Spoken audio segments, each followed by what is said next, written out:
تو دین حق میں بت پرستی کے کیا معنی ہے؟ تو بت پرستی کیا ہوتی ہے؟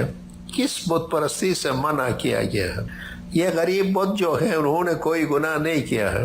لیکن اصل بت کہ جس طرح ظاہری بت کے اندر انسان کسی لکڑی سے یا کسی بھی طریقے سے ایک انسان کی شکل تو بنا سکتا ہے، لیکن اس کے اندر جان نہیں ڈال سکتا ہے۔ شکل تو انسان کی بنا دی لیکن اس کے اندر جان نہیں ہے، تو کہتے کل قیامت کے دن یہ خدا کے حضور میں شکایت کریں گے، انسان نے ہم کو انسانی شکل تو بنایا لیکن ہمارے اندر جان نہیں ڈالی۔ تو کہتے ہیں اسی طرح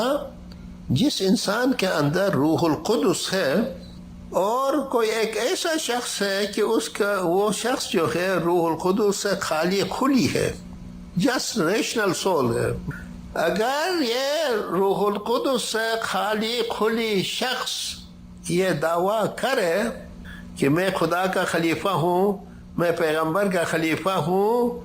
تو اس کی مثال ایسی ہوگی جیسے یہ پتلے بنائے گئے ہیں، بت بنائے گئے ہیں لکڑی کے، یہ کوئی دعویٰ کرے کہ میں بھی انسان کی طرح ہوں تو اس کا دعویٰ کبھی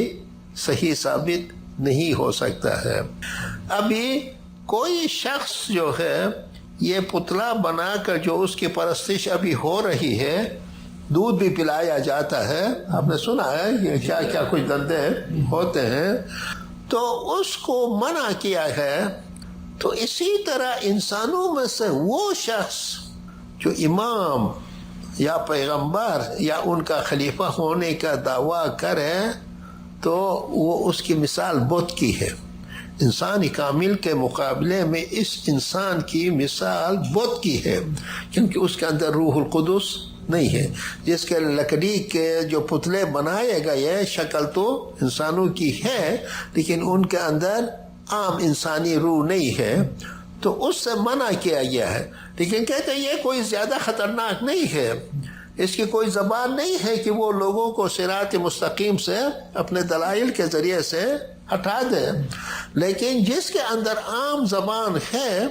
اوریٹری، آپ نے دیکھا مولانا سلطان احمد شاہ فرماتے ہیں گمراہی کا ایک ذریعہ اوریٹری ہے، اچھی اچھی اسپیچز دے کر اچھے اچھے الفاظ استعمال کر کے لوگوں کو ورگلاتے ہیں۔ یہ جو انسان جس کے اندر روح القدس نہیں ہے وہ اگر امامت کا دعویٰ کرے تو وہ بت جو ہے بہت بڑا خطرناک ہوتا ہے، اور جو لوگ اس بت کے پیچھے جاتے ہیں وہ بہت بڑی بت پرستی ہے۔ انہوں نے حق پرستی کو چھوڑ کر بت پرستی کے پیچھے جانا کا گناہ جو ہے اس کا ارتکاب ہوتا ہے۔ تو اس لیے آپ دیکھتے ہیں کہ دعوت حق اور عام باتوں کے اندر کتنا فرق پایا جاتا ہے۔